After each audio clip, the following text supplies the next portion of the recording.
caia nessa de amizade de baixa manutenção. Afinal, tá todo mundo gostoso, mas ninguém com tesão.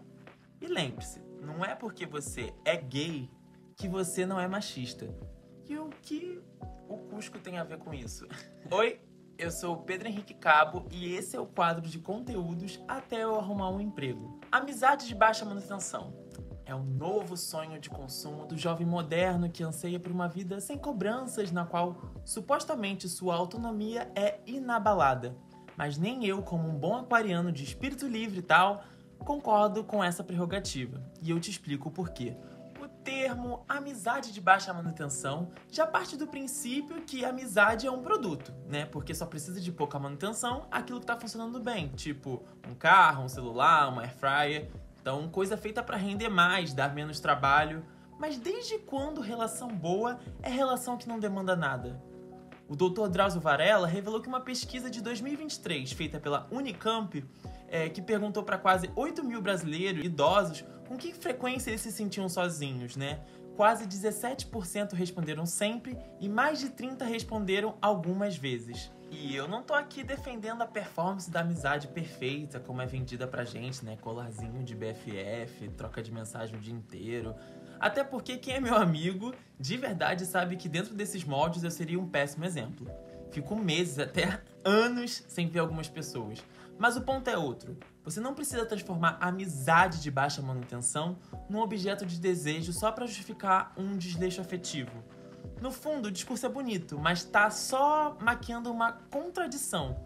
Você quer vínculo, mas sem o risco da intimidade. Quer presença, mas desde que não precise lidar com a demanda do outro. Aí vira mais um tipo de consumo emocional. Fácil, prático, sem troca real. E olha que curioso, a mesma galera que diz que não precisa de contato constante para manter uma amizade é a que malha. Ou melhor, ela treina. Tá todo mundo gostoso, mas ninguém tá com tesão. Até naquele hospício chamado de X, antigo Twitter, onde parece que as pessoas ardem por sexo, é só uma falsa sensação. Recentemente eu li um ensaio bem legal chamado Everyone is Beautiful and No One is Horny, da Raquel Benedict, publicado no Blood Knife. Gastei o meu inglês, mas ela diz que os filmes de ação e super-heróis de hoje cultuam o corpo, mas matam o desejo.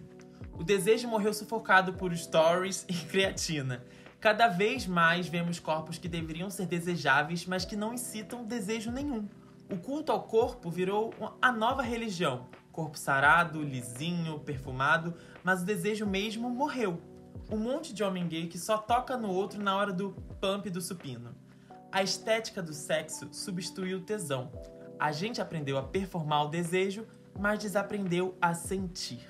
Raquel diz no ensaio que toda vez que sai um novo blockbuster, o pacote promocional inclui vídeos dos atores treinando, com personal, claro, fazendo burpee e batendo corda, falam das dietas, mas sem muitos detalhes, e ninguém menciona hormônios ou anabolizantes, mesmo quando os músculos aparecem do nada no Instagram. Hoje, virou um projeto solitário de performance. É a autossuficiência emocional. Ficar vulnerável ou precisar do toque do outro é visto como fraqueza. Treinamos como se estivéssemos nos preparando para uma guerra, a Great Body War, mas nunca para sentir mais vivo, mais perto de alguém. Até porque, quando se come pouco demais, o corpo entra em modo de sobrevivência. Libido? Vai pro espaço. Pensamento criativo também. Ficar seco demais é sinal de que o corpo acredita que está em uma fome extrema, e reproduzir não é prioridade. Existe algo mais cruel do que idealizar um corpo sexual que não tem desejo? E no meio disso tudo, tem o machismo. Aquele que muitos gays juram ter deixado no armário, mas carregam no bag junto com seu isqueiro verde Bratz. Esse é um assunto que eu já queria trazer, desde a época da faculdade de jornalismo, porque percebia comportamentos nada legais de gays com mulheres nas festas, e eles passavam batido por não caírem no estereótipo do hétero escroto, né? Mas agiam como caras que amam a Lady Gaga, mas odeiam mulheres. Que julgam o corpo, que excluem afeminado, que babam ovo de padrão, o que no fundo é só um reflexo do opressor dentro deles. Ou seja, não é porque você é gay que você não é machista. Achei uma matéria muito interessante do jornalista Jorge Gaultier, de 11 de março de 2018. Ele diz, mesmo antes de assumir nossa orientação sexual, fomos forjados pela sociedade a nascer e crescer perpetuando o machismo. Os homens oprimem mulheres desde que se tem notícia e, infelizmente, muitos homens gays seguem reproduzindo essa opressão. Mas não podemos entender isso como algo sacramentado, né? E deixar por isso mesmo. Temos que reformular pensamentos e ações. Digo, temos e me incluo, porque às vezes o machismo tá tão naturalizado que a gente nem percebe que tá sendo machista. Acho que o primeiro passo para reverter isso é entender que, mesmo sendo gay, você pode ter comportamentos machistas. Não dá pra continuar tratando o feminino como inferior. Não é porque você não sente atração por mulheres que tem nojo delas. O texto cita a filósofa Mary Freier, que escreveu em 1983.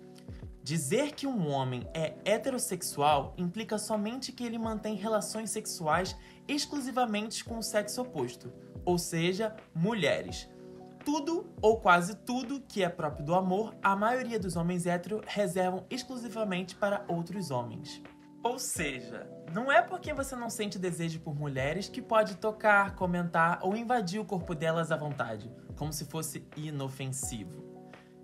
Gay em festa alternativa que critica a performance de mulheres trans também não tem o direito de debochar delas, de silenciar lésbicas ou se eximir de lavar louça do almoço de família porque é só um prato.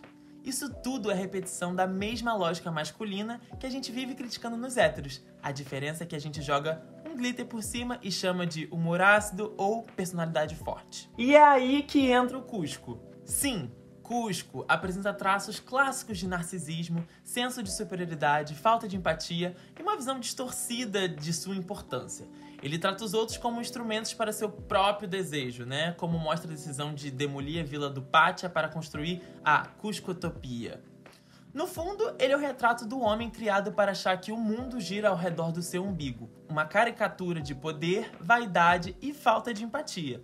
Mas quando vira uma lhama e precisa depender dos outros, começa a repensar quem é. Talvez a gente precise passar por algo parecido. Porque não basta sair do armário, tem que sair também do pedestal. Essa virada no filme não é à toa. A nova onda do Imperador foi lançada num período de transição para Disney, né? Originalmente concebido como um épico musical chamado Kingdom of the Sun, o projeto enfrentou vários problemas e foi reformulado como uma comédia mais leve e irreverente. Essa mudança refletia o espírito do final dos anos 90 e começo dos 2000, uma preferência por narrativas mais cômicas, menos tradicionais. O comportamento inicial de Cusco funciona como uma sátira dessas figuras de autoridade descoladas da realidade e autocentradas. Nos anos 2000, a estética, o individualismo e a autoimagem estavam em alta. Figuras como Paris Hilton em programas tipo MTV Cribs, né, que mostravam um estilo de vida onde luxo, ego inflado e excentricidades eram romantizados, né? Homens narcisistas e mulheres divas estavam em alta. Ser o centro do universo era o ideal. A virada dos anos 90 para os 2000 marcou uma fase em que muitos personagens masculinos em filmes, séries e reality shows eram exibicionistas, arrogantes, ególatras, mas de forma cômica ou perdoável. Chamam carinhosamente de arquétipo do Johnny Bravo. Gostoso! Havia uma cultura que ainda resistia fortemente à vulnerabilidade masculina. Assim, personagens como Cusco, que são orgulhosos, controladores e emocionalmente rasos, refletiam um padrão de masculinidade valorizado. Deixa eu ver. Odiei seu cabelo, seu polimão, jaburu, jabucreia, jaburanga e já sei, você tem grande personalidade. Você jura que não tinha nada? No fim das contas, se a gente só sabe ser amigo quando não dá trabalho, só deseja o que é inalcançável e só respeita o outro quando ele se parece com a gente, talvez a lhama que a gente precisa virar seja a gente mesmo.